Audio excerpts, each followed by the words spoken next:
This channel does not promote any violent, harmful, or illegal activities. All content provided by this channel is meant for an education purpose only.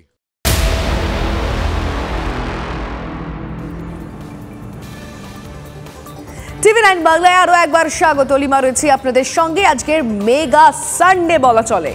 50 দিন ইনসাফ যাত্রা শেষে আজকে বামেদের brigade সমাবেশ।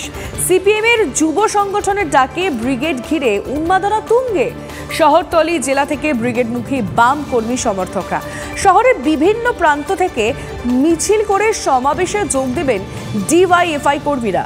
সমাবেশে মূল বক্তা ডিওয়াইএফআই রাজ্য সম্পাদক মীনাক্ষী মুখোপাধ্যায়।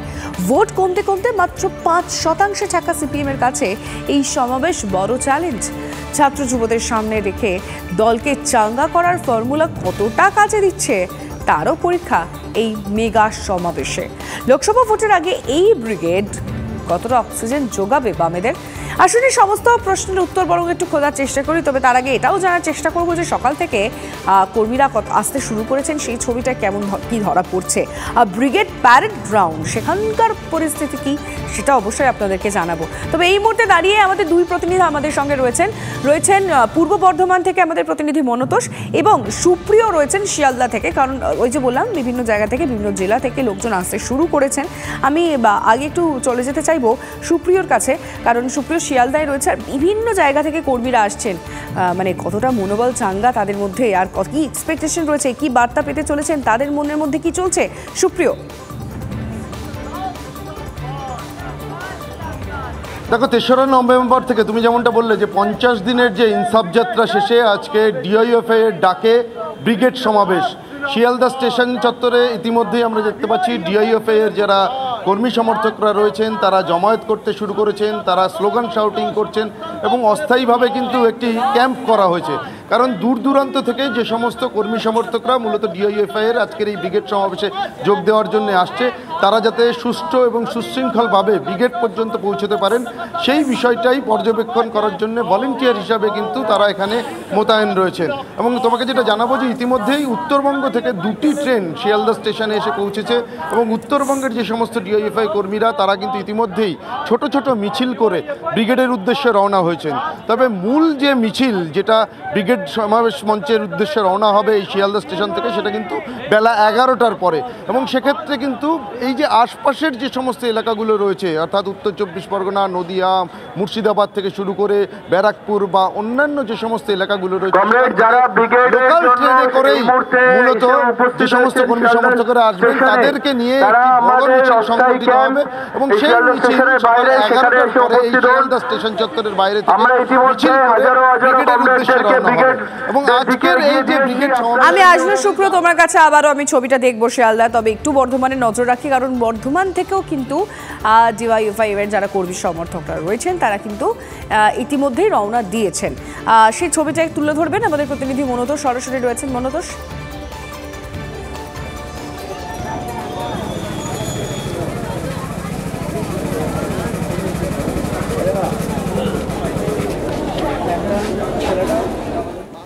না কোনোভাবে মনতোষ কথা শুনতে পাইনি আমার। অবশ্যই বর্ধমানের ছবিটা আমরা আপনাদেরকে দেখাবো। এভাবে বিভিন্ন জেলার ছবি আমাদের রিপোর্টাররা তুলে ধরবেন, কারণ কর্মী সমর্থকরা যারা একটু দূরে মানে বিশেষ করে উত্তরের দিক থেকেও যারা আসছেন তারা কিন্তু আগেই রওনা দিয়েছেন এবং আরও বিভিন্ন জায়গা থেকে রওনা দিয়ে এক জায়গায় তারা আসবেন, তারপরে সেখান থেকে মিছিল শুরু হবে এবং বিভিন্ন জায়গা থেকে কিন্তু এই মিছিল মানে 7টা মিছিলের ছবি আমরা গ্রাফিক্যালি আপনাদেরকে একটু বোঝানোর চেষ্টা করছি। আজকে 7 জায়গা থেকে মিছিল আসবে। হাজরা, পার্ক সার্কাস, শিয়ালদা স্টেশন, সুবোধ মল্লিক স্কোয়ার এবং হাওড়া স্টেশন সেন্ট্রাল বিভিন্ন জায়গা হয়ে সেই মিছিল গিয়ে মিশবে ব্রিগেড প্যারেড গ্রাউন্ডে। এবং সেইখানে দাঁড়িয়ে কিন্তু একটা বেশ খানিকটা কিন্তু একটা যানজটের সমস্যা যেটা নিয়ে কথা হচ্ছিল সেটা সম্ভাবনা রয়েছে। বঙ্গ রাজনীতির নজর থাকছে আজকে ব্রিগেড প্যারেড গ্রাউন্ডে। অবশ্যই আমরা দাঁড়িয়ে যে মীনাক্ষী মুখোপাধ্যায় তার বার্তায় তো প্রত্যেকের নজর রয়েছে যে কি বলেন। আজকের মীনাক্ষী মুখোপাধ্যায়ের বক্তব্য শুধুমাত্র কিন্তু বামেরা নয়, রাজনৈতিক বিভিন্ন দল, রাজনৈতিক মহল প্রত্যেকেই অপেক্ষা করছেন। তবে তার পরিবার মানে মীনাক্ষীর পরিবারের কথা বলছি, তার বাবা মা, তারাও কিন্তু অপেক্ষা করছে, তারা অধীর আগ্রহে অপেক্ষা করছে, কিন্তু তারা সেখানে আসবেন, মানে ব্রিগেডে এসে শুনবেন তাদের মেয়ের বক্তব্য। তারাও বেরিয়ে পড়েছেন, আমরা শুনবো, দেখবো আসানসোলের সেই ছবি। আমরা পেয়ে গেছি কোলফিল্ড এক্সপ্রেসে, তিনি যাবেন মীনাক্ষী মুখোপাধ্যায়ের মা, মহিলা জেলা কমিটির সদস্য পারুল মুখোপাধ্যায়। আপনার মেয়ে আজ মূল বক্তা, কেমন লাগছে? আমার মেয়ে আজ মূল বক্তা, খুবই ভালো লাগছে এবং গর্বও হচ্ছে যে সারা পশ্চিম বাংলায় যে লড়াই করার যে ময়দান, সেই ময়দান মেয়ে আমার পেয়েছে। এবং সেই ময়দানে একা মীনাক্ষী নেই, লক্ষ লক্ষ মীনাক্ষী ওর পাশে দাঁড়িয়ে আছে ওকে সহযোগিতা করার জন্য। এবং তার সাথে আমাদের যে পার্টি সংগঠন সিপিআইএম পার্টি, সেই পার্টিরও সমস্ত মানুষ ওর সাথে আছে। শিক্ষার শেষে যে একটা চাকরির অধিকার, সেই চাকরির অধিকার নিয়ে তারা লড়াই করছে এবং সমস্ত মানুষকে তারা পাশে পেয়েছে এবং আমার মেয়েও একটা লড়াই করার বিশাল ময়দান পেয়েছে। কুলটি থেকে ক্যামেরায় নীলাদ্রি শেখর পালের সঙ্গে চন্দ্রশেখর চট্টোপাধ্যায়, TV9 বাংলা। 50 দিনের ইনসাফ যাত্রা শেষে আজকে বামেদের ব্রিগেড, সিপিএমের যুব সংগঠনের ডাকে এই মুহূর্তে ব্রিগেড ঘিরে উন্মাদনা। তবে অন্যান্য দলের যারা নেতারা রয়েছেন তারা কিভাবে দেখছেন আজকে ডিওয়াইএফআই এর এই ব্রিগেডকে, তারা কি ভাবছেন আমরা শুনব। 21 সালেও তো ব্রিগেড করেছে, তারপর শূন্য পেয়েছে। বিজেপিকে ভোট দিচ্ছে সিপিএম, তো কিছু লোক যারা চক্ষু লজ্জায় পার্টিকে বলতে পারবে না তারা ব্রিগেডে যাবে। সিপিএমের ব্রিগেড নতুন নয়, কিন্তু সিপিএমের ব্রিগেড মানেই সিপিএমকে ভোট নয়। বামপন্থীরা তাদের লাইন থেকে অনেক আগে সরে গেছে। মীনাক্ষী বলবে তৃণমূল চোর, বিজেপিকেও বলে ঠিক আছে তৃণমূল চোর, ভাইপো চোর, চোর ধরো জেল ভরো। আর মীনাক্ষীর জ্যাঠা সীতারাম ইয়েচুরি পাটনাতে, বাঙ্গালোরে, মুম্বাইতে, দিল্লিতে একসঙ্গে বসে বিরিয়ানি খাবে, লোক দেখছে। দিল্লিতে পিসিআর ভাইপো হচ্ছে সাধু আর পশ্চিমবঙ্গে চোর। এই দুরকম কথা বললে কে বিশ্বাস করবে? এদেরকে কেউ বিশ্বাস করবে না। লোক বিজেপির জন্য অপেক্ষায় আছে। 34 বছর সিপিএম কে দেখেছে, তাই বদলে দিয়ে তৃণমূলকে এনেছিল। তৃণমূলকে দেখে নিয়েছে, তৃণমূল গম, আটা, ব্যালট পেপার, পায়খানা সব খায়, তাই তৃণমূলও যাওয়ার পথে। ও ডিআইএফআই ব্রিগেড তো বিধানসভা ভোটের আগেও করেছিল, বামফ্রন্টের ব্রিগেড হয়েছিল, একটা সিটও তো জোটেনি, 9-7 কোনো রকমে কাপড় বাঁচিয়েছিল। তৃণমূল সাথে গঠবন্ধন করে এরা চলবে সেন্ট্রালে, আর এখানে এসে মারামারি করবে, এটা তো চলতে পারে না। এখানে কুস্তি, দিল্লিতে দোস্তি, আর গোটা দেশে মস্তি, এ মডেল বাংলার মানুষ নেবে না। আগে ব্রিগেড করেছিলাম, বামপন্থীরা ভরিয়েও দিয়েছিলেন, কিন্তু একটা সিটও জিততে পারেননি। তো টিএমসি তো করেইনি ব্রিগেড, বিজেপি করেছিল। তো ব্রিগেডে করাটা বামপন্থীদের একটা ঐতিহ্য আছে বহু বছর ধরে, যতদিন পার্টি আছে এটা চেষ্টা করবেন ওনারা। ব্রিগেডের নজর তো থাকবে, তার পাশাপাশি আরো বেশ কিছু খবর আপনাদের জানাতে হচ্ছে। বিদ্যাধরী নদীর পাড়ে শেখ শাহজাহানের হ্যাচারি, নদীর পার বুঝিয়ে hatchery, pin market.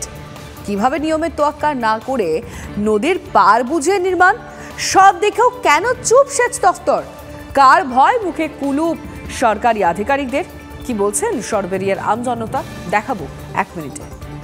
Shahjahan Sheikh কতখানি প্রভাবশালী, ধামাখালির বিদ্যাধরী নদী পাড়ের এই নির্মাণই বলে দিচ্ছে সেই কথা। শাহজাহান শেখের কন্যা তিনি হচ্ছেন শেখ সাবিনা, তার নামে 2022 সালের 10ই জানুয়ারি নদী পার বুঝিয়ে এই হ্যাচারি নির্মাণ করা হয় বলে অভিযোগ। সেচ দপ্তরের দেখার কথা, নদী পাড়ে কোনো রকম নির্মাণ, স্থায়ী নির্মাণ করা যায় না, অস্থায়ী নির্মাণও করার ক্ষেত্রেও বিধিনিষেধ রয়েছে। সেখানে স্থায়ী নির্মাণ এইভাবে এবং যা ক্রমশ বেড়ে চলেছে, কতখানি বাড়বে তা কেউ নিশ্চিত করে বলতে পারছে না। নিশ্চুপ সেচ দপ্তর কেন? এখানকার স্থানীয়রা বলছেন সেচ দপ্তর জানে এই মার্কেটে বাধা দেওয়ার অর্থ, এই নির্মাণ বন্ধ করার অর্থ বাঘের মুখে হাত দেওয়া। তাই সেচ দপ্তরও কার্যত ধৃতরাষ্ট্র সেজে বসে রয়েছে। ক্যামেরায় অভিজিৎ দাসের সঙ্গে সৌরভ দত্ত, TV9 বাংলা, ধামাখালি। কীর্তিমান শাহজাহানের কীর্তির শেষ নেই, নিজের নামে মার্কেট, হোটেলে দলীয় কার্যালয়, নদী পার বুঝিয়ে হ্যাচারি তো আছেই, তবে সব কিছুকে পিছনে ফেলে দেবে বাসন্তী হালওয়ের ধারের 100 বিঘা জমি। শুধু জমি নয়, 100 বিঘা জমির ওপর প্রাসাদোপম বাগান বাড়ি। সূত্রের খবর, এখানেই অবসর যাপন করতেন তৃণমূলের নেতা শাহজাহান। উঠছে প্রশ্ন, আর কোথায় কোথায় মিলবে শাহজাহানের সাম্রাজ্য? শাসক দলের সঙ্গে থাকলে কত সম্পত্তি করা যায়, শেখ শাহজাহানের সম্পত্তি না দেখলে বিশ্বাস করা কঠিন। ভিলার কায়দায় বাগান বাড়ির মধ্যে বাড়ি, যেখানে প্রায় অবসর সময়ে সময় কাটাতে আসতেন শেখ শাহজাহান। 100 বিঘা জমি কোথা থেকে এলো? এই বিপুল পরিমাণ সম্পত্তির মালিক কিভাবে হলেন শেখ শাহজাহান? 2009-এ বসিরহাট লোকসভা কেন্দ্রে যখন হাজী নুরুল প্রার্থী হন, তার হাত ধরে তিনি তৃণমূলে ঝাঁপ দেন।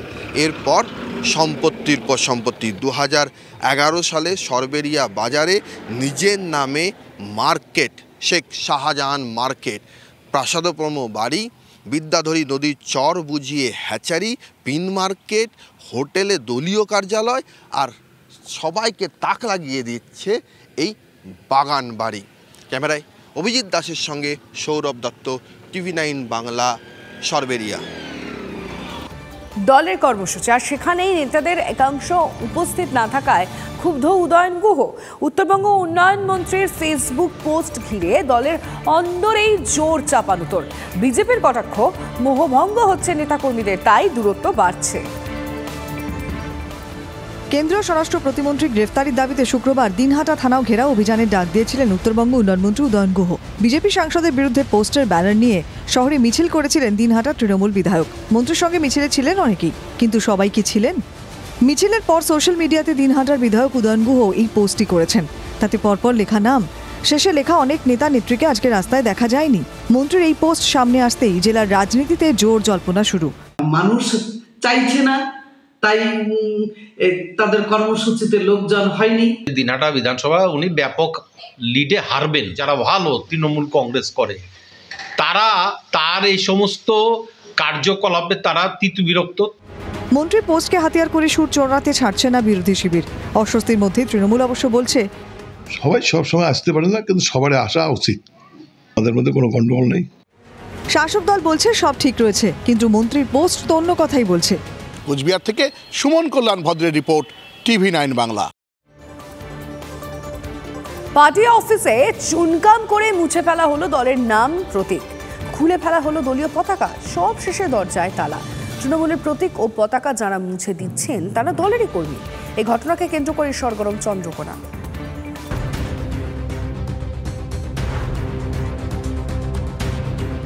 পশ্চিম মেদিনীপুর জেলার চন্দ্রকোনা পুরসভার 7 নম্বর ওয়ার্ডে তৃণমূল কংগ্রেসের পার্টি অফিস।